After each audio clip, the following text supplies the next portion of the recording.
इंशाल्लाह इस क्लास में हम बा और मीम इसको सीखेंगे कि किस तरह अदा करना है। बा और मीम ये दोनों को अदा करने के लिए हमको हमारे लब लगेंगे, होठ लगेंगे, लिप्स लगेंगे।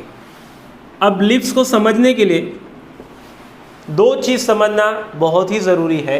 वो ये है कि इन होठों के दो हिस्से होते हैं। एक हिस्सा अंदरूनी रहता है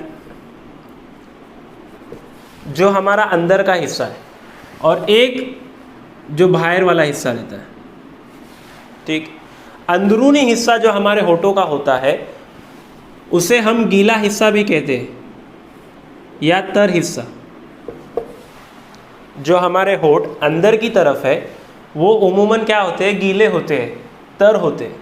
और जो होठ हमारे बाहर है जो हमको नज़र आ रहे हैं ये क्या है, सूखे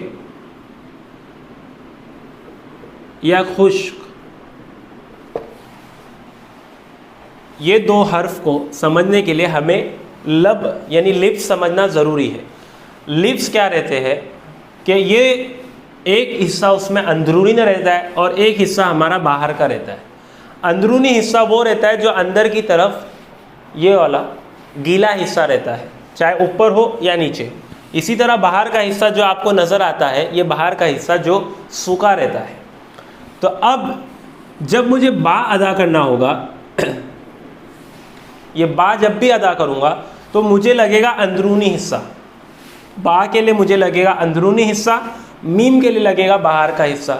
अब कैसे, तो बा का मखरज है दोनों लबों का तरी का हिस्सा जब मिल जाए, दोनों लबों का तरी का हिस्सा, यानी क्या करना है, हमको ये वाला होठ और ये वाला होठ को मिलाना है। किस तरफ से, बाहर से मिलाना है या अंदर से मिलाना है, तो अंदरूनी हिस्सा मिलाना है। तो जब भी मैं अंदरूनी हिस्सा मिलाऊंगा दोनों लबों का यानी गीला हिस्सा मिलाऊंगा तो मेरा बा अदा होगा। आप कोशिश करें, देखिए बा बा बा, दोनों लब मिल रहे हैं, दोनों लिप्स मिल रहे हैं हमारे, तो क्या अदा हो रहा है, बा। किस तरफ से, जब हम अंदर से दोनों को मिला रहे हैं तो मेरा अदा होगा बा। ब बी बू, ब बी बू, बिलाद। समझ में आ रहा है बा किस तरह अदा हो रहा है।